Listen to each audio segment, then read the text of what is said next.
Le voyage peut nous transporter si loin. Nous avons accumulé tellement de souvenirs en passant 18 mois sur la route, ressenti tellement d'émotions. Nous comprenions enfin pourquoi les voyageurs rentraient de leur long périple avec des étoiles plein les yeux et des papillons dans le ventre.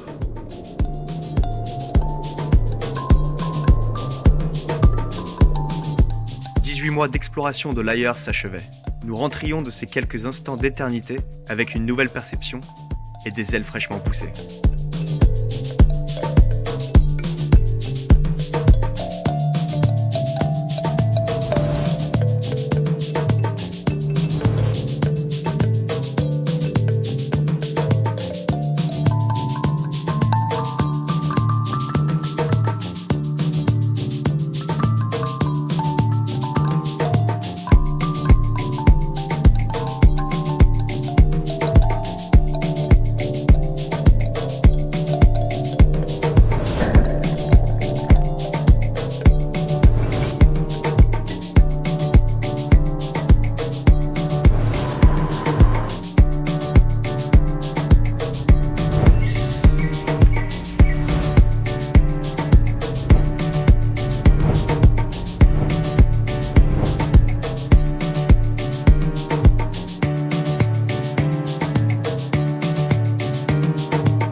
De ça et ça partait peut-être de quelque chose qui nous manquait, enfin qui me manquait. Voilà, on a chacun eu notre parcours, on a fait nos études, on a travaillé, etc. Et puis il y avait cette petite voix dans la tête ou ce petit quelque chose en nous qui nous disait va explorer, va voir ce qui se passe ailleurs, va apprendre un peu ce qu'il y a autour de toi. Loin de toi, mais autour de toi. La raison principale, c'était avoir l'impression de ne pas avoir assez appris. On n'était pas prêt à se lancer tout de suite dans une vie professionnelle ou familiale ou quoi que ce soit, tant qu'on n'avait pas vu un peu le reste du monde. Et encore, on n'a encore rien vu. Mais c'était déjà une belle approche. C'était un peu une continuité naturelle aux études. Travel, and I always saw like someone everywhere you went. I saw someone traveling for very long. I'll be like, oh, we're traveling for 1 month, something like that, and they'll be like, oh, I've been traveling for 1 year. Like, fuck. I said, oh, one day I want to do that. I want to have made this. You want to travel. Yeah, and I wanted to have that kind of eternal travel where you start, I think that's how you're now, that you start at one moment and you don't see the ending. You don't know what the fuck's gonna happen. You don't know You don't know what's gonna who you're gonna meet, what you're gonna do, how you're gonna end up. Your thing. You don't know. But I felt like I had to get out of my scene, like get out of my comfort zone to find like who I'm, why I'm. On n'avait jamais expérimenté ça. Si on ne l'expérimente pas, on ne peut pas le deviner. C'est vraiment particulier. Il n'y a que ceux qui sont partis aussi longtemps, que ce soit en famille ou seul d'ailleurs, hein, ou à deux en couple. Mais il faut l'expérimenter pour comprendre à quel point la notion de temps un peu qui s'allonge, qui permet les rencontres, qui permet de s'arrêter là où on a envie de s'arrêter parce qu'on y est bien, de ne pas avoir de notion d'un avion à prendre rapidement. Comment tout ça fait que le voyage est différent et comment les contacts avec les gens du coup sont différents également. I do not want to get lost in traveling. I want to find myself. Enfin, moi je sais que je suis parti parce que j'avais toujours eu envie de voyager. Mais j'ai pas eu l'occasion de le faire, j'ai fini l'université, j'ai commencé tout de suite mon premier boulot, ensuite c'est un engrenage, deuxième boulot, promotion, etc. Tu claques ton boulot et tu pars quoi. I think that's why I initially wanted to travel, just to get away from everything that I knew, to find new inspiration. I remember my father told me, I will eat your passport, you never go. So when I told my family, they were really worried. They weren't supportive, and I had to really be strong because, you know, I grew up in a very strict Italian household, and I had to be strong in myself and there was just this passion like pushing me to go.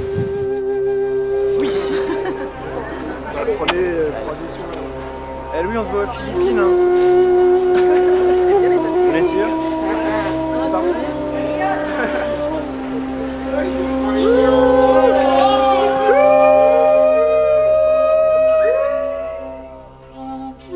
Nous partions un 7 janvier.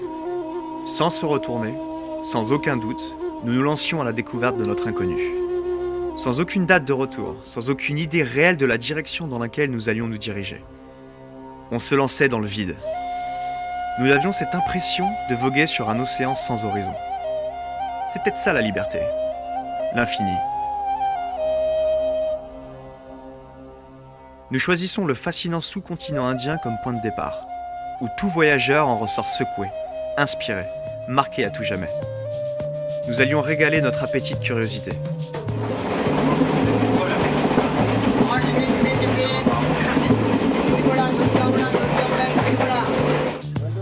Tout commença dans la ville presque imprononçable de Tiruvananthapuram.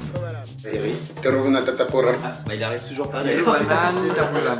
Tiruvananthapuram. Oui, j'aime bien le tata, parce que ça complique beaucoup de mots. Tiruvananthapuram. Essaye de le dire normalement. Tiruvananthapuram. Ah bah non, toujours pas. Tiruvananthapuram. On s'y est habitué. Hein.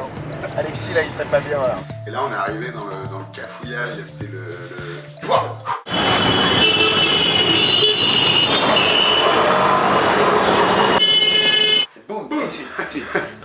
C'était un choix aussi, on a commencé par l'Inde, on s'est dit bon, on commence directement dans le vif du sujet, on se lance dedans et du coup c'était peut-être brutal comme changement de culture, mais c'est ce qu'on voulait pour casser tout de suite la zone de confort et c'est ce qui s'est évidemment passé. On arrive avec, comme tu dis PA, première impression, donc boum, chaleur, du monde partout. L'odeur, ça pue les déchets, ça sent aussi les épices, ça sent, t'as plein d'odeurs comme ça qui arrivent, des fleurs, des couleurs, jaune, rose, rouge, des klaxons, énormément de klaxons, Les chiens errants aussi. des chiens errants, des animaux.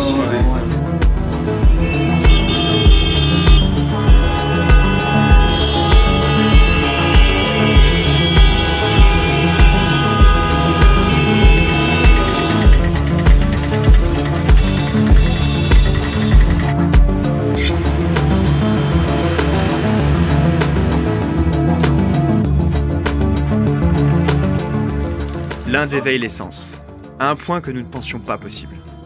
Du soleil rouge indien aux épices, des vêtements aux maisons, un ballet de couleurs danse sous nos yeux.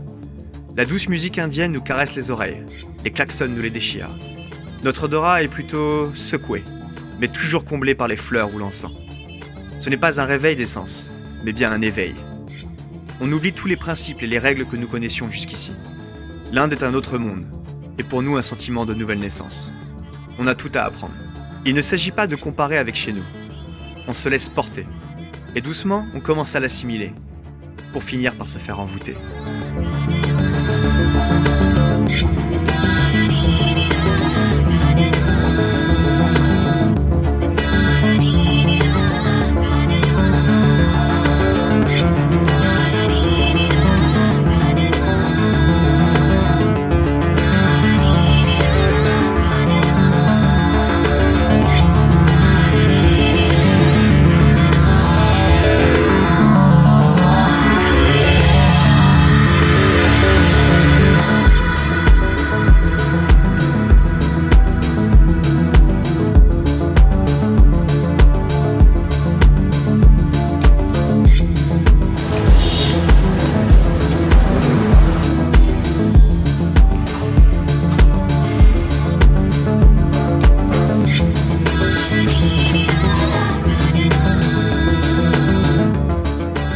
L'exploration sensorielle ne cesse jamais.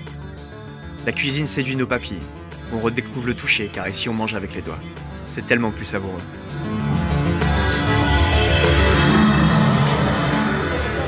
La nourriture est toujours la première approche la plus facilement accessible pour découvrir une culture. Peu importe la région ou le pays, nous visitons les marchés. C'est là que tout se passe. La ferveur opère. Ils nous donnent une parfaite introduction aux produits locaux, au prix du marché. Mais ils nous permettent aussi les premiers échanges avec la population locale, avide de nous faire découvrir leur chez eux. Ils nous font essayer leurs petits plaisirs, qui souvent pour nous sont de grandes surprises.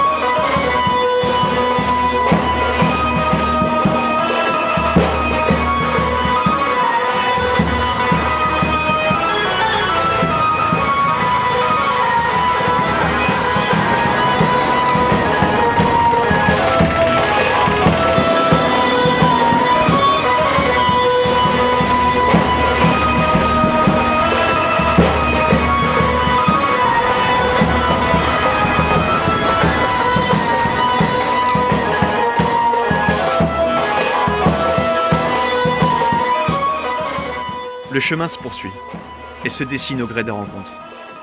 On se rend compte très vite que l'humain nous guide. Locaux ou voyageurs, on suit les conseils en faisant confiance à notre inspiration. C'est ainsi qu'on prit la décision de partir à la découverte du temple de Mukambika, perché dans les hauteurs du Karnataka, dans le sud de l'Inde.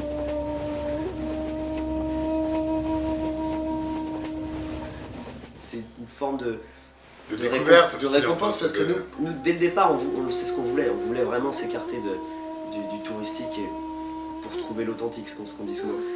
C'est quelque chose qu'on voulait dès le départ, et c'est à ce moment-là où on a vraiment commencé et réussi à le faire. Donc oui, je pense une forme de satisfaction peut-être.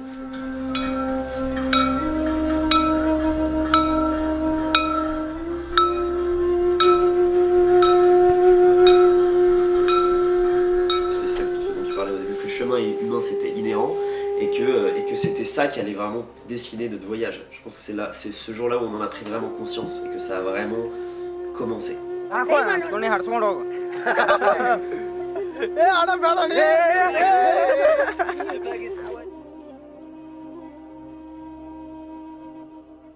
À notre tour d'avoir une influence sur le chemin d'autres voyageurs. Nan, un routard hollandais, changea radicalement ses plans pour nous suivre sur les routes du Rajasthan.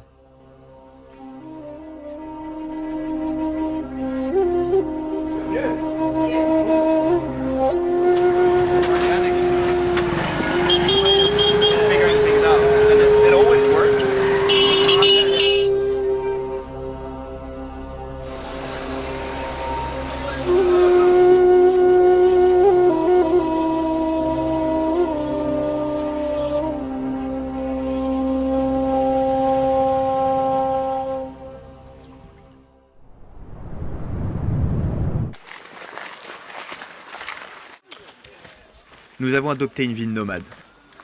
Cette sensation envoûtante d'avancer, de progresser, d'être constamment en mouvement.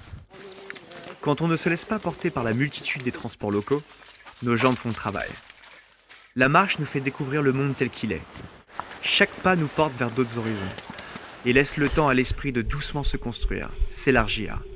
Chaque pas nous fait grandir, nous fait aller plus haut, plus loin.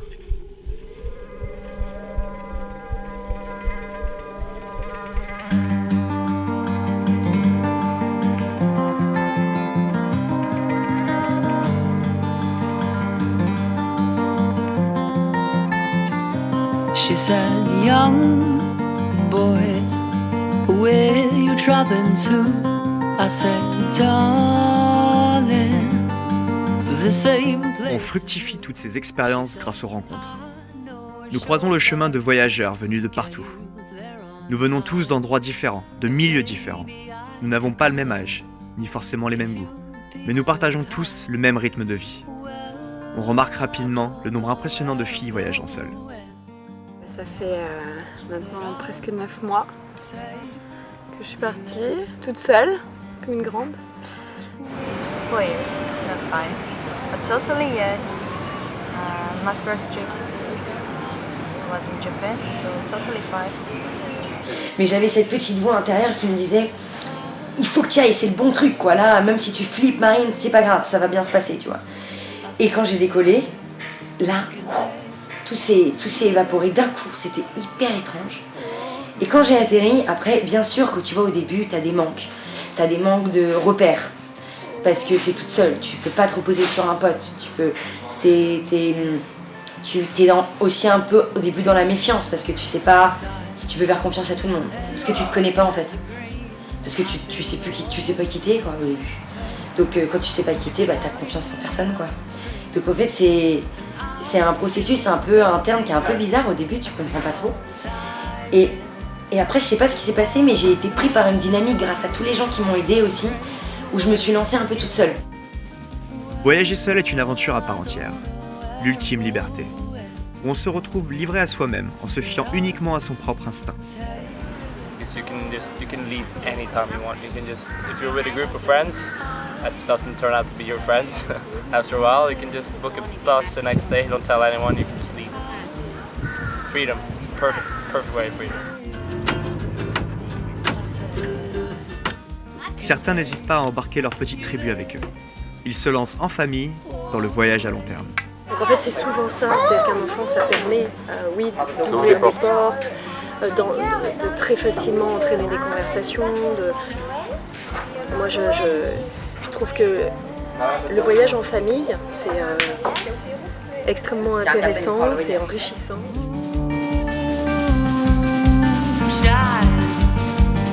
Yeah, we've got it all, we've got it all night. La route peut fortifier l'amour, parfois le déchirer. Et certains voyageurs vont même jusqu'à tomber amoureux en chemin, puis se suivre.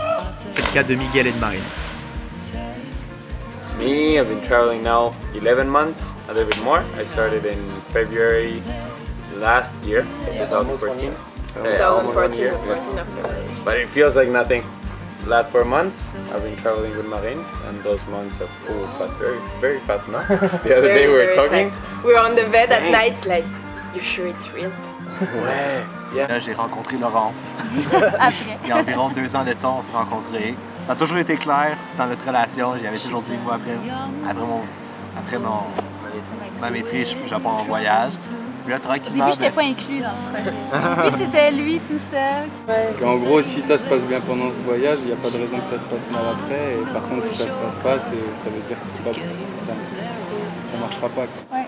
Non, mais ça fait une semaine que t'es avec la fille, tu peux pas lui promettre de l'amener 4 mois en voyage. Non, mais finalement. Avec la blonde. Ouais, la blonde. Ah bah il y a des moments où c'est... Des moments c'est dur. C'est dur, mais ce qui est chouette, c'est que franchement, on apprend vachement plus l'un sur l'autre. Même si ça fait déjà finalement 4 ans qu'on est ensemble. Enfin, ça rapproche tellement. Ouais. T'apprends beaucoup l'un sur l'autre, chacun trouve son petit rôle. On s'en est parlé, puis j'ai demandé si elle voulait m'accompagner en voyage. Elle était infirmière au Québec, donc elle avait un emploi. Ça impliquait qu'elle démissionne et c'est ce qu'elle a fait. Ah ouais. All the way.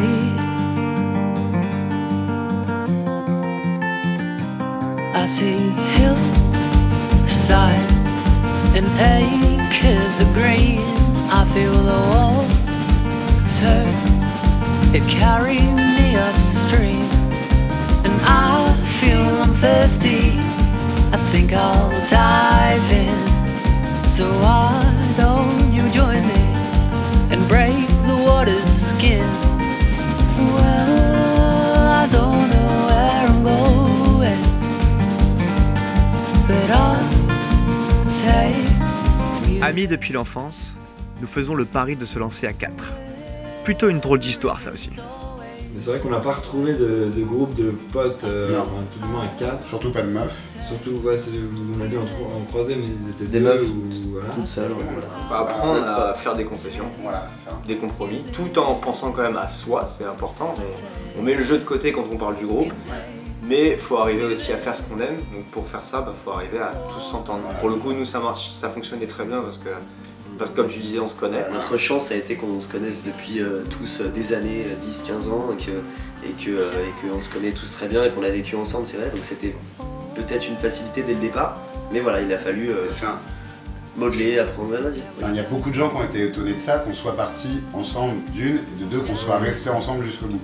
Et qu'il n'y ait pas eu au final d'embrouilles, de galères ou de machin. Il y a eu bien sûr des échauffourées, mais comme dans la vie de n'importe quelle relation, enfin je veux dire, il y a eu des différences, il y a eu des froids, il y a eu des hauts, il y a eu des bas, mais ça n'a jamais été des grands bas, donc des grands bas, ça n'a jamais été des grands bas, et voilà. C'est vrai que ça allait bien avec l'esprit du voyage où tu pars à la découverte de l'ailleurs et des autres, pour bien comprendre qu'on n'est pas tout seul dans ce monde-là, mais le fait d'être à 4, tu comprends bien que tu peux pas dépendre que de toi aussi. Et qu'il faut penser aux autres. The way, all the way, the way. Vous êtes des gros cons, mais alors putain, on en a rencontré. C'est ce soir qu'on se fâche. Allez, croche qu'on est sur le retour.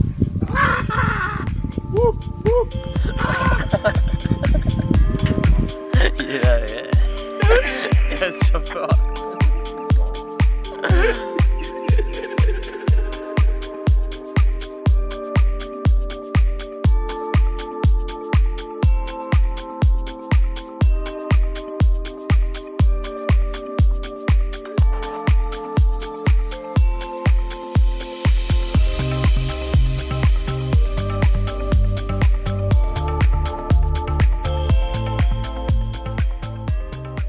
Comment se déconnecter d'un monde surconnecté?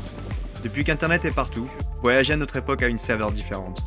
On attire le touriste à grands coups de panneaux Wi-Fi et on remarque beaucoup de nouveaux routards du web passant plus de temps sur leur page Facebook qu'ailleurs. Peut-il y avoir une véritable immersion si la réalité virtuelle des notifications nous suit partout? Donc au début, je devais monter un blog. Je me suis rendu compte au bout de 2 jours que c'était impossible, que je n'y arriverais pas et que ça allait devenir plus une source d'embrouille pour moi-même qu'un plaisir. Nous avons nous aussi tenté de tenir un blog pour finalement très vite abandonner. On décida plutôt de vivre notre voyage à fond pour ne pas passer à côté de plein de choses. On se lançait dans notre aventure, pas dans celle qu'on nous vend sur d'immenses affiches. L'aventure, par définition, est un événement fortuit de caractère singulier ou surprenant, qui concerne une ou plusieurs personnes. L'aventure est donc bien une notion personnelle. Monter à dos d'éléphants battus et maltraités afin de satisfaire la soif douteuse d'aventure de beaucoup de touristes et remplir le stock de photos de profil ne fait pas d'eux des aventuriers. And when you just open yourself up, there's so many things that you're shown through your travels. You just have to be open to it. You're given the adventure from within, not from the outside, it's from within, from what you perceive. Et c'est dur, peut-être plus dur maintenant, comme ça suit ce que vous disiez tout à l'heure, de trouver des choses authentiques dans des circuits qui sont maintenant bouffés et rongés par l'argent. On le voit avec le Taj Mahal qui est une merveille, mais c'est merveilleux. Certains lieux mythiques sont inévitables. Et c'est toujours une immense satisfaction de pouvoir admirer de ses propres yeux des vestiges qui nous ont toujours fait rêver.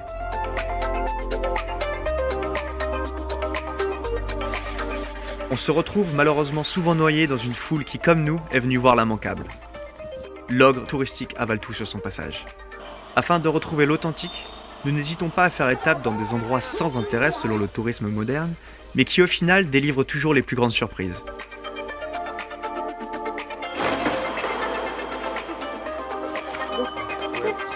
Les locaux sont toujours plus ouverts et plus avides de nous faire découvrir leur chez eux. On se retrouve à vivre des expériences inimaginables. On se laisse aspirer par l'improvisation et la magie opère.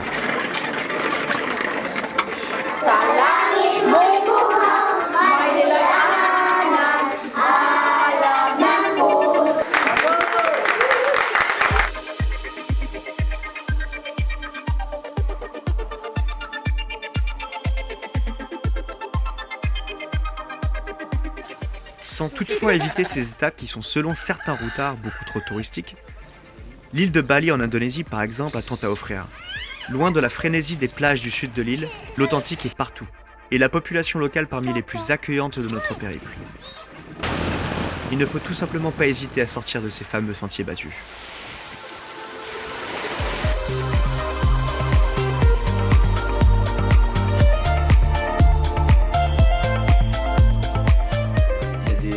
Des endroits dans le voyage qui sont mythiques parce que tu en as déjà entendu parler par d'autres voyageurs, par des générations précédentes, par des histoires, des documentaires, des films que tu as vus, des livres que tu as lus.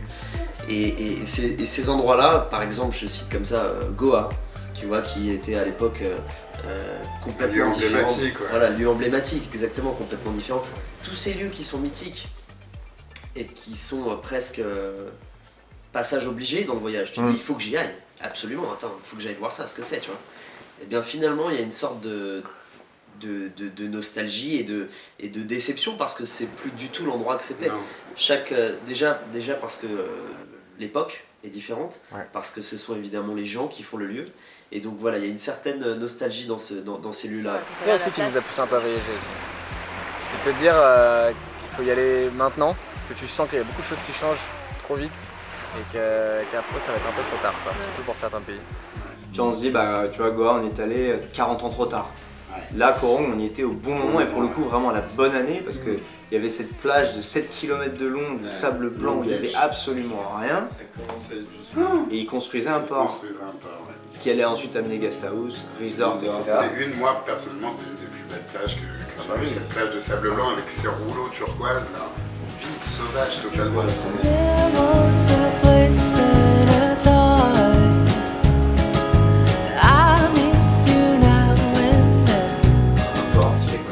Tonsai Beach aussi, Railay, ça c'est en Thaïlande. Donc c'est une petite enclave, alors c'est pareil. C'est une plage, enfin une parcelle de plage avec un petit peu de terre autour. et autour des immenses falaises. Ce qui fait que pour y accéder, en fait, t'es obligé de passer par l'eau. Ou alors d'escalader un petit peu, il y a un espèce de chemin. Donc t'es obligé de passer par la mer, et t'arrives là, c'est complètement protégé, tu vois, c'est comme dans le film La Plage, tu vois, limite. Donc t'es là-dedans, t'as les escaladeurs, t'as des guest house et tout, de la musique, c'est vraiment très peace, l'ambiance, etc. Et encore une fois, on y était au bon moment, nous. Et exactement même schéma, c'est-à-dire qu'on y était juste avant que le lieu soit racheté par des gros resorts, des gros hôtels. Ils allaient construire l'année prochaine des immenses structures qui allaient gâcher complètement le paysage et l'endroit. On pourrait se réjouir de cette expansion touristique qui favorise le développement économique d'un pays, mais malheureusement ce business est loin de profiter aux populations locales. Wildflower, little wildflower, little wild one. The paint has all peeled from the house. Memories made no more. When you took the words from my mouth, you locked it. Le voyage nous fait vite perdre la notion de matérialisme. Tout ce qu'on possède tient dans un sac à dos. On tente de faire un minimum attention au passeport et autres détails qui pourraient rendre le voyage compliqué si on les perdait, mais le reste ne compte plus. Un sentiment de légèreté assez agréable. C'est ton train-train quoi, c'est ta vie. Ta maison C'est c'est la ton sac vie, à dos. On fait le sac, on défait le sac. Puis on refait le sac et on redéfait le sac. On s'est plus amené à se défaire.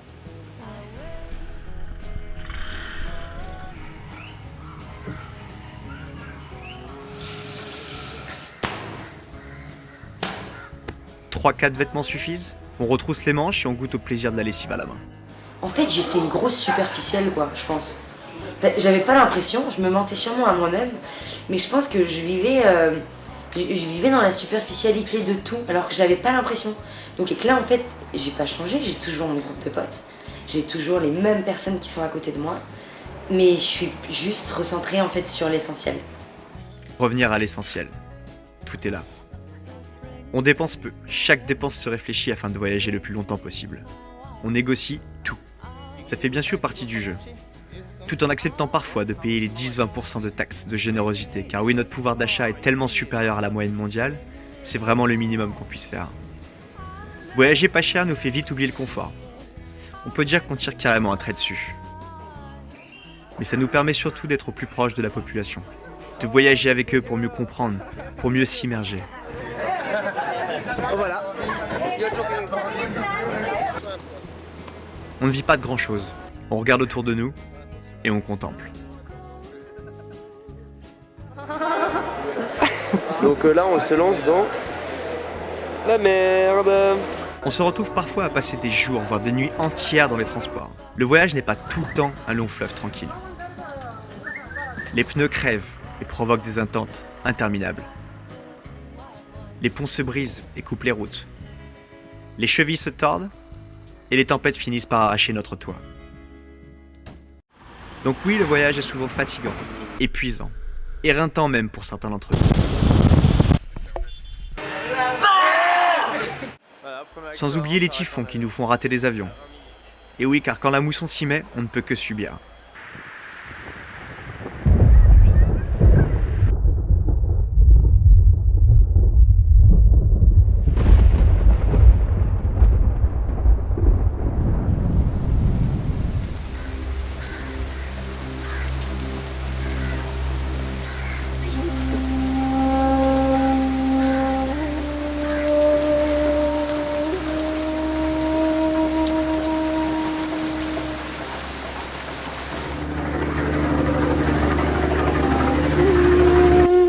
Les éléments se déchaînent et ont une énorme influence sur le rythme et la direction de notre périple.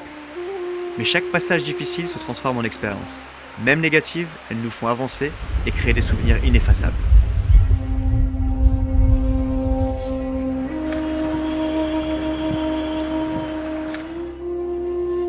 On tente d'en filmer un maximum. Une passion débordante qui frise souvent l'obsession de vouloir tout capturer. L'objectif devient mes yeux. Je comprends aussi que le monde se respire. Il se sent, il se ressent.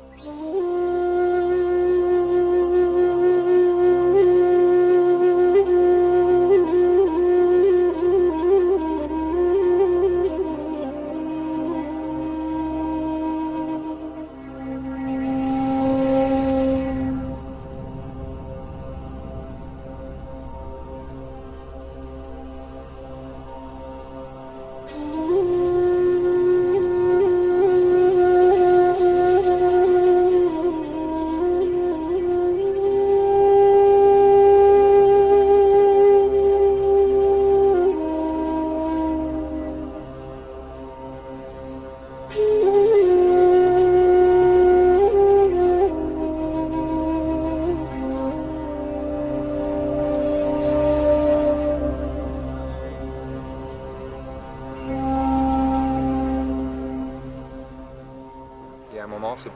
C'est plus toi qui suis le voyage que tu as prévu, c'est le voyage qui te... Voilà. Quand on dit le voyage te défait, c'est que c'est lui qui décide d'où tu vas. On n'avait pas prévu d'être là. Le voyage à long terme est un art permettant au voyageur de lui-même dessiner la carte de son périple. Les parcours se suivent parfois, mais aucun voyage ne se ressemble.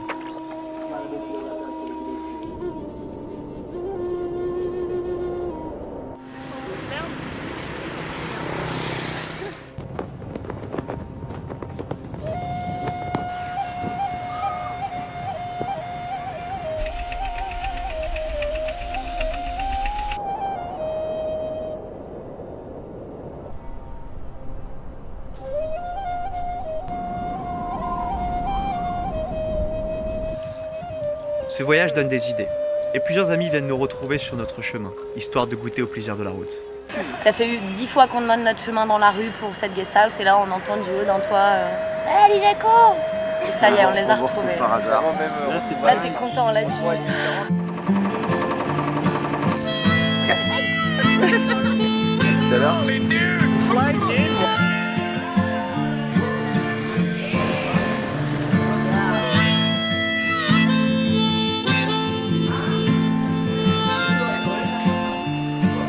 Notre groupe sera amené à se séparer à quelques reprises. En suivant notre cœur, l'un après l'autre, on décide de suivre un parcours différent.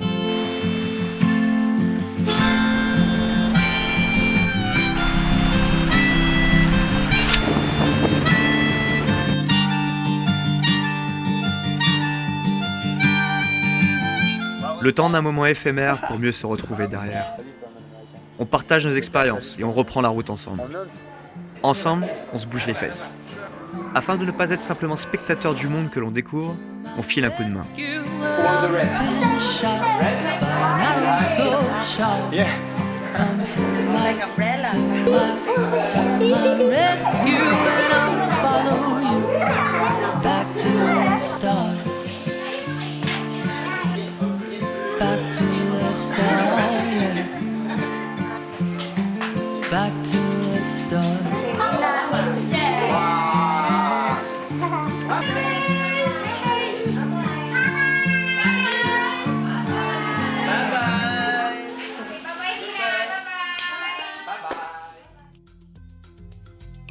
Beaucoup de voyageurs nous inspirent. Marine essaye de comprendre l'évolution du corps, de l'esprit et de l'âme lors d'un voyage. Déjà, moi l'image de sclérose en plaques, elle me plaque, elle m'angoisse, tu vois. Le mot est pesant. Et là, tu vois, ce qui était super cool, c'était que le deuxième mois, je lui ai trouvé un petit nom. Je lui ai trouvé un petit nom qui s'appelle Rosie, grâce à une de mes amies. En fait, on a commencé, je vais commencer à lui demander, mais attends, il faut que j'appelle ma maladie par quelque chose et tout, ça te fait penser à quoi, sclérose en plaques et tout, nanana. Elle me dit, mais attends, sclérose, rose, et je dis, putain, mais ouais, Rosie. Et là, c'était parti, tu vois. Là, j'avais eu ma petite Rosie, et ça m'a transformée. C'est-à-dire que cette notion du beau sur quelque chose de horrible, la puissance des mots est tellement importante, putain. Rosie, là, c'était plus quelque chose de laid, on était en train de faire, on faisait du jardinage, quoi. On faisait du jardinage, on désherbait, on transpirait, donc je l'arrosais. Et quand je galérais, je me disais, mais elle m'aidait, quoi. Enfin, tu vois, je me disais, mais on transpire ensemble, on avance ensemble, et ça devenait plus un obstacle. Je le vivais vraiment bien, en fait.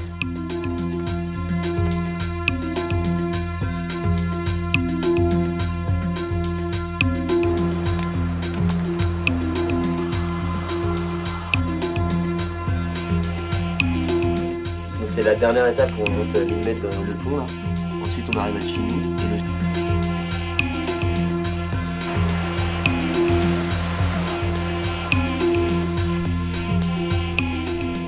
Marine nous démontre qu'en sachant s'écouter, nous sommes tous capables de grandes choses. Se dépasser, se surpasser. Aucun obstacle ne devrait nous freiner. On découvre ce qu'on a réellement dans le ventre et on ose. Le corps et l'esprit ne font plus qu'un.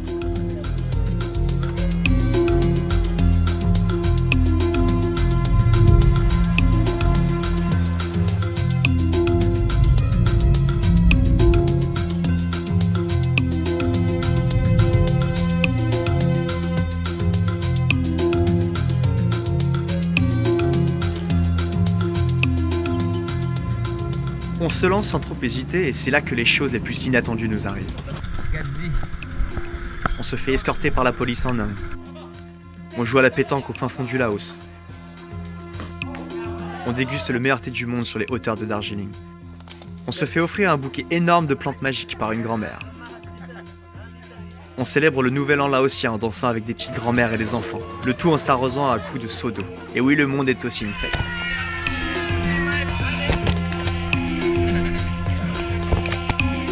On célèbre Holi à Katmandou au Népal, la fête des couleurs représentant la fertilité dans la religion hindoue.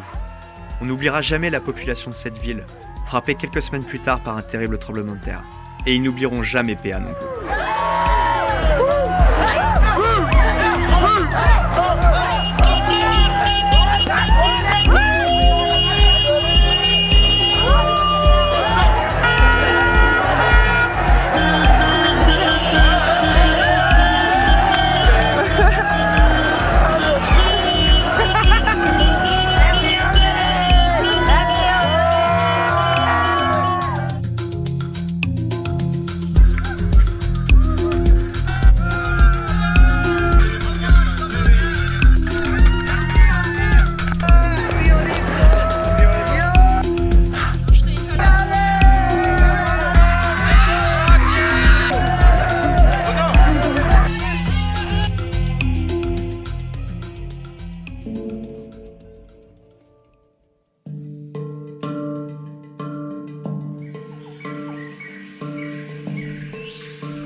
Voir comment les gens vivent, c'est intéressant de se rendre compte que chacun vit, les gens vivent d'une manière différente et de comprendre ça et de l'accepter, quoi, de comprendre qu'il n'y a pas qu'une manière de vivre, une manière de... Best education, sure.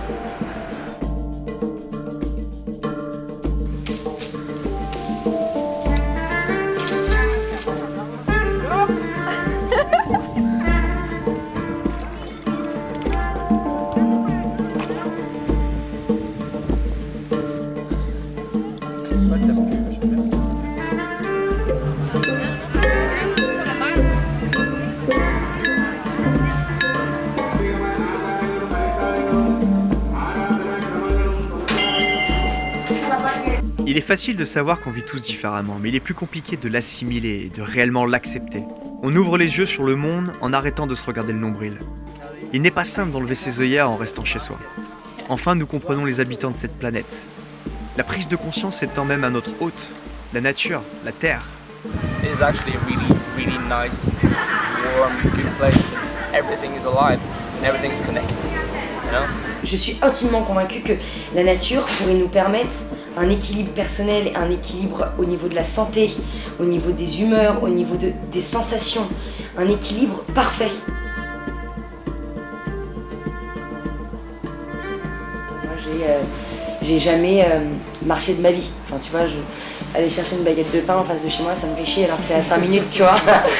Donc là, je me suis retrouvée à faire toute une traversée de la Nouvelle-Zélande à pied et en stop.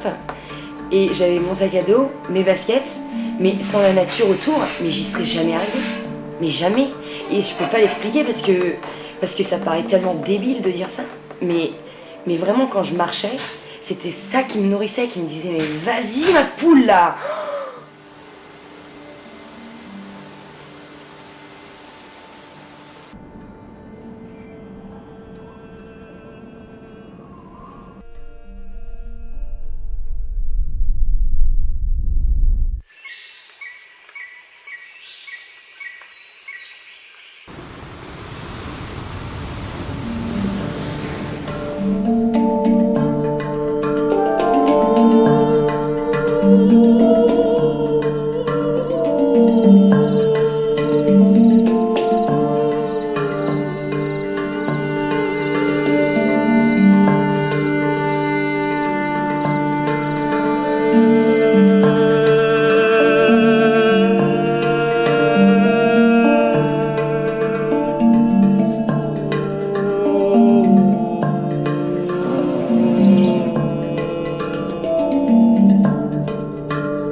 sens vivant, tu te sens tellement petit dans tout ça. Ce qu'on se disait, c'est que tu te sens vivre, honnêtement. Enfin, I feel like I'm living real life. Et là, j'ai eu des émotions pendant mon voyage, donc que je n'aurais jamais eu autre part que là-bas. Des émotions, des choses qui se passent dans mon cœur, des larmes qui arrivent, qui explosent, rien qu'en regardant quelque chose en fait. Et ça, c'était pas devant un film où il n'y avait pas la petite musique. C'était là, oh là là, là je sais pas ce qui se passe.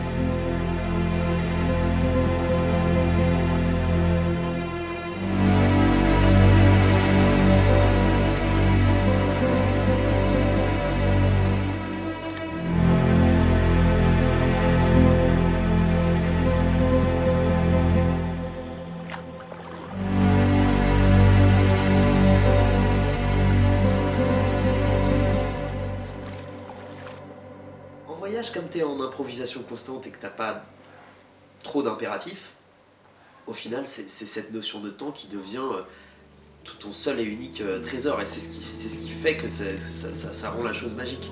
Et puis tu pars en voyage et au bout de 2 semaines, tu sais même plus si c'est lundi, mardi, mercredi, le 7, le 15.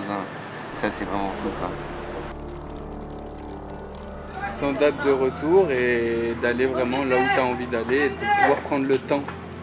Pas rusher le plus de pays possible. Nous, là, en voyageant, on prend le temps d'avoir le temps. Le temps est une notion comprise dès la jeune enfance. On ne peut vivre sans, et cette notion est censée nous représenter le changement.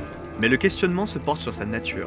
Est-il une propriété fondamentale de l'univers, ou simplement le résultat de l'observation et la perception humaine? En voyage, le temps s'arrête. Chaque instant compte, et prend une toute autre dimension. Peut-être qu'on est un peu fatigué et qu'on a besoin de se poser et pour pouvoir reprendre de l'énergie pour repartir dans le voyage. C'est particulier un voyage au long cours. Le fait de prendre le temps, on disait aussi, c'est vrai que le voyage c'est avancer tout le temps, mais parfois c'est intéressant de s'arrêter quelque part pour pouvoir recharger les batteries, pour pouvoir renflouer le porte-monnaie aussi. On s'est retrouvé après 9 mois de voyage à avoir le budget qui s'était bien réduit, donc là il fallait travailler. On est arrivé en Australie, donc on a vécu au début à Melbourne, donc on a repris une vie sédentaire. Ça a été un espèce de choc culturel, mais à l'inverse, parce qu'on s'était en fait finalement complètement habitué à cette vie de modèle asiatique, de nomade sur la route, etc. Oui, voilà, le modèle asiatique.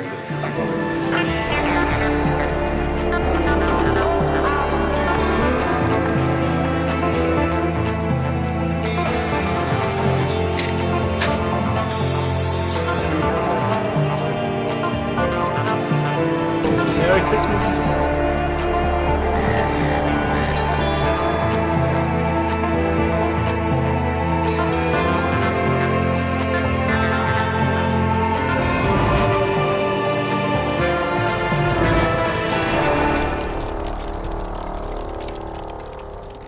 J'avais ce sentiment aussi que c'était un peu le...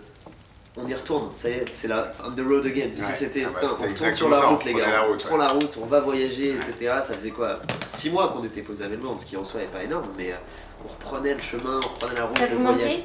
Ça Vous nous- ressentiez bien le sûr, manque? bien sûr, ouais. Même si on était très très bien à Melbourne, on était super bien, évidemment ça manquait.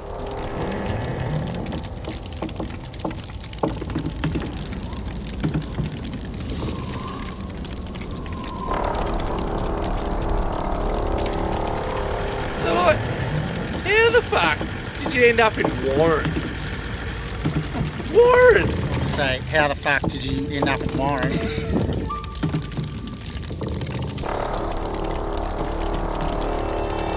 Who the fuck comes here? Seriously?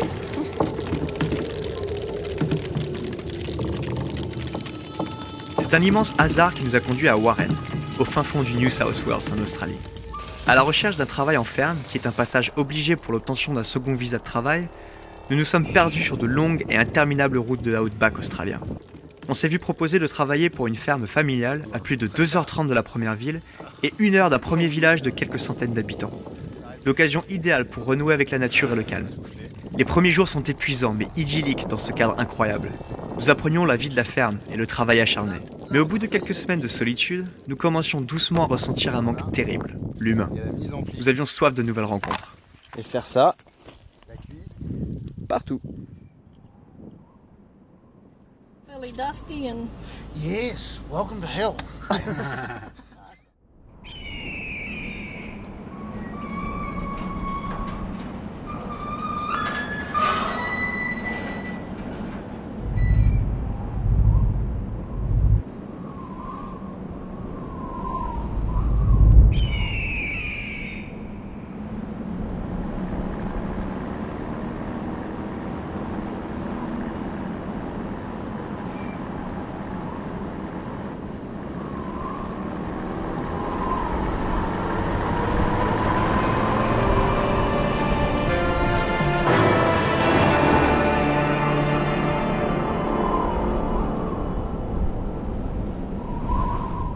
Day late and an evening short.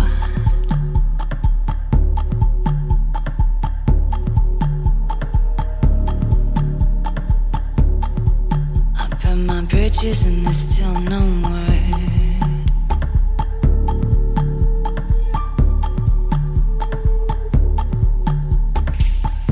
See where the scarecrow left its head.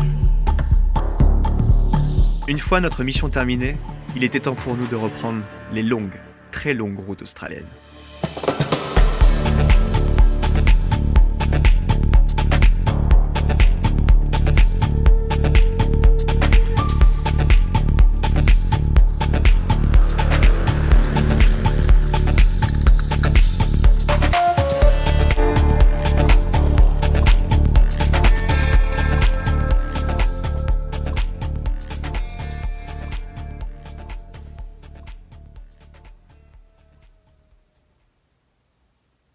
La route peut enlever la vie, mais l'âme ne s'efface jamais. Les gens marquent nos mémoires et on ne peut oublier les rencontres faites lors de notre voyage.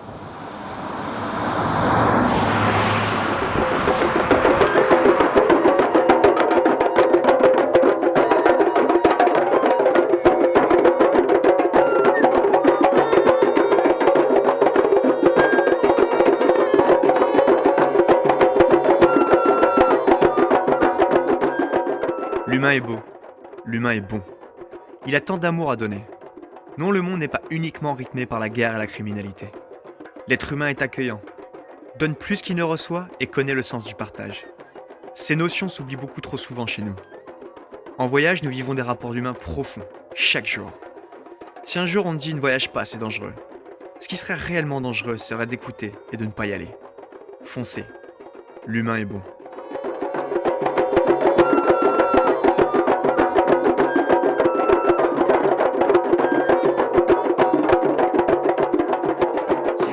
C'est vraiment les gens qui font le lieu.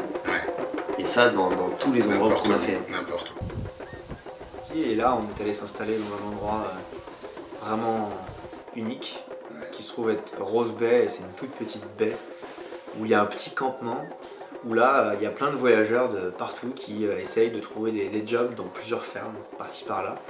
Et c'est un endroit, une espèce de communauté qui s'est créée où tout le monde en chie à la journée de boulot, mais le soir tout le monde rentre avant le coucher du soleil. Et la petite routine, c'est d'aller tous ensemble en haut de la colline, aller voir le coucher du soleil, le matin se lever pour aller voir le lever du soleil. On vit au rythme aussi de la lumière.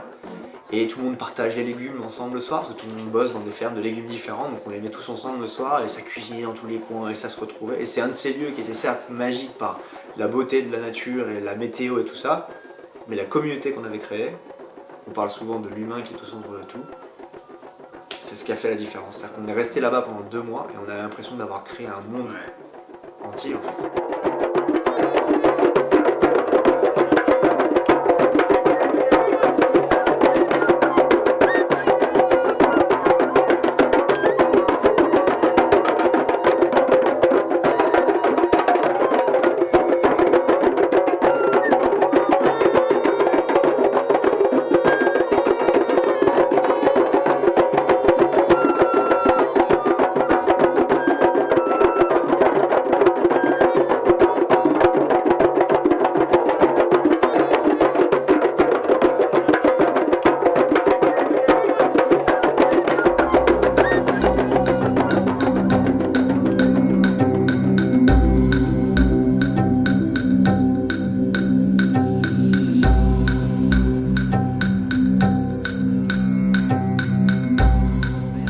Conversation Skype que j'avais avec mes parents, ma mère m'a dit « Vous avez vraiment de la chance ». Mon père répliquait à ma mère, il a dit « Non, ils se sont donné la chance ». Et nous, on est en Asie, puis on s'est dit « Non, oui, on s'est donné la chance, mais on en a de la chance aussi. Parce qu'on s'est fait des amis vietnamiens, eux autres, voyager, c'est impossible pour eux, c'est vraiment impossible. I would love to, but for Nepalese, it's really hard to travel abroad. If we just want to go see the nature of other part of the world, we cannot do it nowadays. En plus d'un pouvoir d'achat supérieur, nous possédons un passeport nous offrant l'accès à la plupart de la planète. On a tendance à oublier ce luxe incroyable que nous possédons. Traveling for me is like religion for me. It's my passion.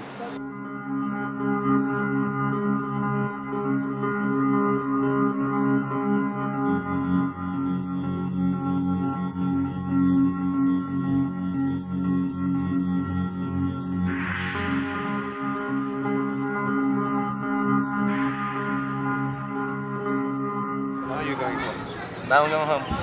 Today's the day. Today's the day. How are you feeling? It's good. I got a family I need to go back to. Et je pense que j'ai besoin de rentrer, de faire un bilan parce que là en soi tout est frais. Enfin, y a rien, tu vois ce que je veux dire, c'est même pas terminé donc j'ai pas de recul sur ce que j'ai vécu. Effectivement, il y a cette question qui arrive. Il faut rentrer à un moment donné de toute façon. Le voyage, le départ fait que de toute façon il y a un retour à un moment donné. Quand on ne sait pas, ça peut être abstrait comme ça peut être prévu.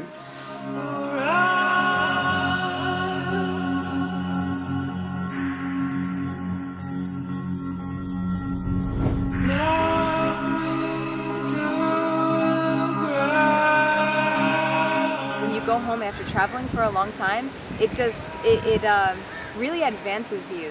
Because you're coming back to this checkpoint that you've seen so many times before, but with a whole new mentality. Et quand je suis rentrée, je me suis dit, avant de rentrer, dans tous les cas, Marine, le plus important, c'est que c'est sûr que tu vas être face à tes meilleurs potes, aux gens qui t'ont permis de partir, qui t'écoutent, qui te connaissent mieux que n'importe qui.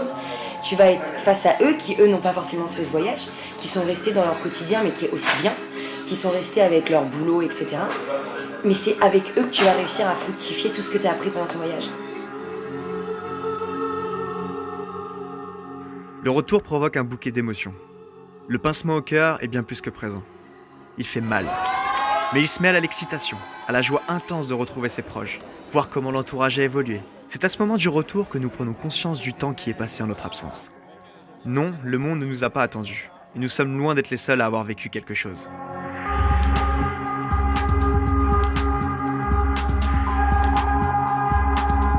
Nous rentrons dans ce lieu que nous connaissons par cœur. Ces rues qui nous semblaient si familières paraissent nouvelles à nos yeux. Ce sentiment étrange de découvrir ton propre pays avec un nouveau regard.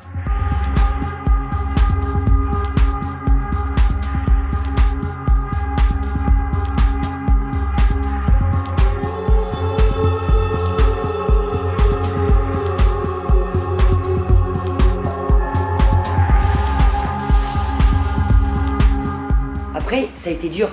Quand je suis rentrée, j'ai eu des moments durs parce que il fallait que je retrouve mon équilibre.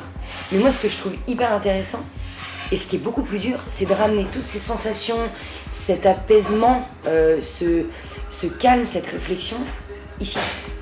Sans se dire, sans juger l'autre, parce que si on se dit que l'autre, punaise, oh là là, ces questions, on est revenu à la vraie vie, d'un côté, il a raison, parce que lui, il connaît pas, enfin, il a pas connu, ou comme moi, je connais pas ce qu'il est en train de vivre. Et je me dis, c'est en essayant de mettre en application ce que j'ai appris et en changeant mes défauts, en changeant plein de choses, en fait, que ça va lui dire, ah, putain, en fait, je vais peut-être y aller, quoi.